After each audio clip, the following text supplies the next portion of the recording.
শারীরিক মানসিক দুটাই নির্যাতন করে, মুখে বলতে পারবো না এইসব কথা। আমার মেয়ের উপরে এত অত্যাচার করে, আমার মেয়েকে আমার বাংলাদেশে ফিরে যাওয়ার আমি ভাত খেতে পারি না, একটা মামলা কি দি করবো।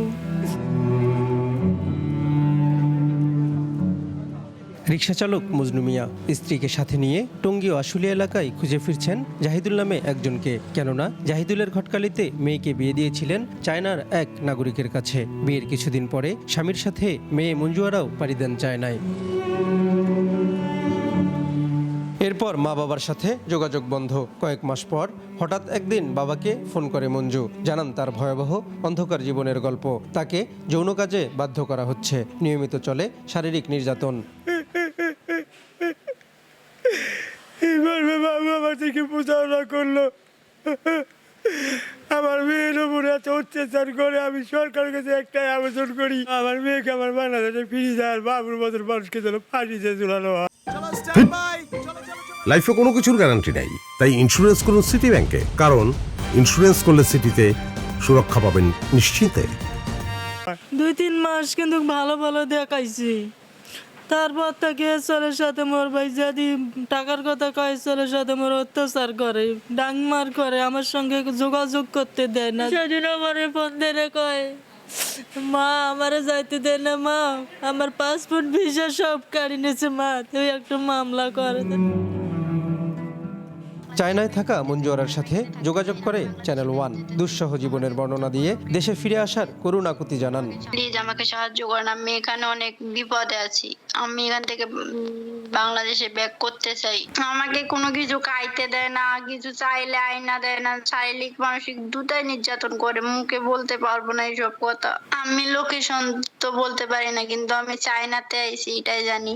জাহিদুল ইসলামের খোঁজে নামে চ্যানেল ওয়ান, যাকে পেলে মঞ্জুয়ারার খোঁজ মিলতে পারে, কিন্তু চতুর জাহিদুল ধরা দেন না। অবশেষে চায়নার নাগরিকের সাথে এক তরুণীকে বিয়ে দেওয়ার সাজানো প্রস্তাবে আশুলিয়ায় হাজির জাহিদুল। পুলিশকে সাথে নিয়ে হাজির রিকশা চালক বাবা মজনু মিয়া, কিন্তু পুলিশ গ্রেপ্তার করলেও মঞ্জুকে নিয়ে কোনো তথ্য দিচ্ছেন না জাহিদুল। পাঠাই না, আমি পাসপোর্ট করে দিয়েছিলাম, সে নিজেও আসছিল। এখন মেয়ে হয়তো বা সমস্যা আছে, হয়তো বা আমি কথা বললে ব্যবস্থা করে দিই। নিজে বিয়ে দিয়েছি, কিন্তু তার মেয়েকে আমি বিয়ে দিয়েছি কিনা আমার বড় ভাই বলতে পারে।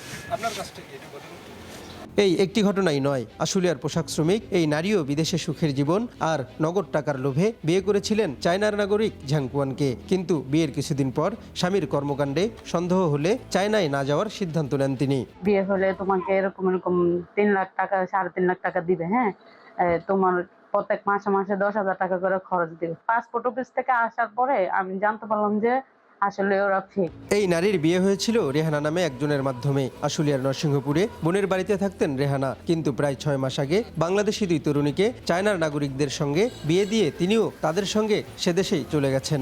প্রায় বছর হয়ে গেছে বিয়ে হয়েছে, এটা আমি জানি। পরবর্তীতে আসছে বেড়াইতে, আবার মেয়ে আরো 2টা নাকি বিয়া করে লয়ে গেছে ওই দেশে চায়নাতে, এটা জানছি। রেহানার পরিবার জানায়, কয়েক বছর আগে রেহানাও একইভাবে বিয়ে করে চায়নায় গিয়েছিলেন। সেখান থেকে দেশে ফিরে জড়িয়ে পড়েন চায়নার নাগরিকদের সাথে বিয়ের ফাঁদে ফেলে মানব পাচারের খেলায়। এই চক্রের একাধিক সদস্য পরিচয় গোপন রেখে চ্যানেল ওয়ানকে জানিয়েছেন কিভাবে বিয়ের নামে বাংলাদেশি মেয়েদের চায়নায় পাচার করা হচ্ছে।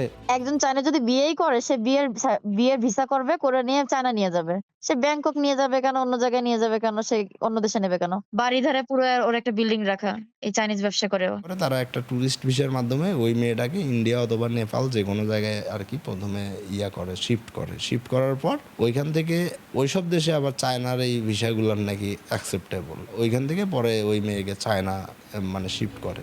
অনুসন্ধান বলছে, চায়নার নাগরিকরা ঢাকা, সাভার ও গাজীপুরের বিভিন্ন এলাকায় বাসা ভাড়া নিয়ে নির্দিষ্ট সময় পর্যন্ত অবস্থান করেন। সেখান থেকেই টার্গেট ঠিক করেন, বিয়ে হয়ে গেলেই এলাকা ছাড়া। আশুলিয়ার ড্যান্ডাপর এলাকার এই বাসাটিও তার একটি। চায়নার নাগরিকদের কাছে বাসা ভাড়া দেওয়ার কথা স্বীকার করেছেন বাড়িওয়ালা ও প্রতিবেশীরাও।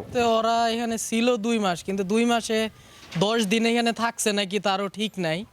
ওরা ওইভাবে এখানে স্টে করতো না। জিজ্ঞাসা করলে এটাই বলে যে একসঙ্গে চাকরি করি, সম্পর্ক একটু ভালো, বাসায় এসে এই এতটুকু বলে, কিন্তু আসলে তারা ভেতরে যা কি করে না করে যতক্ষণ পর্যন্ত প্রকাশ হয় না ততক্ষণ পর্যন্ত আর বোঝা যায় না। বিয়ের নামে নারী পাচারের বিষয়টি পুলিশও জানে, তবে অপরাধের তুলনায় ব্যবস্থা নেওয়ার হার নগণ্য। আর আইনজীবী বলছেন, বাংলাদেশ ও চায়না দুদেশেই ভুয়া বিয়ের মাধ্যমে মানব পাচারের বিরুদ্ধে যথেষ্ট আইন রয়েছে, কিন্তু প্রয়োগ নেই। একটু নিম্ন আয়ের মানুষজন তাদেরকে সে বিভিন্নভাবে সংগ্রহ করে চায়না নাগরিকদের সাথে বিয়ের মাধ্যমে প্রতারণার একটা সৃষ্টি করে এবং তারা বিভিন্নভাবে যৌন নির্যাতন সহ তারা এই যে মানব পাচারের যে অপরাধ, এই অপরাধের শিকার হচ্ছে। হিউম্যান ট্রাফিকিং 2012 সালের আইনের 3 এবং 6 ধারায় স্পষ্টভাবে 5 বছর থেকে যাবজ্জীবন কারাদণ্ড হওয়ার বিধান রয়েছে। Criminal law of people's republic of চায়নার কথা বলি, সেখানে এই ধরনের ফেক ম্যারেজেস এবং ফোর্স লেবারের জন্য আমাদের 5 বছর থেকে মৃত্যুদণ্ড পর্যন্ত সাজার বিধান রয়েছে। পোশাক শ্রমিকদের কাজের জন্য পরিচিত সাভার ও গাজীপুরে বিয়ের ফাঁদে ফেলে চায়নায় পাচার করে দেওয়ার এমন ঘটনার সংখ্যা কত তার সঠিক তথ্য নেই কারো কাছে। এখনই এ বিষয়ে সরকার কঠোর না হলে আরও অসংখ্য বাবা মাকে ঘুরতে হবে পথে পথে। Mahidul Mahid, one news, Savar.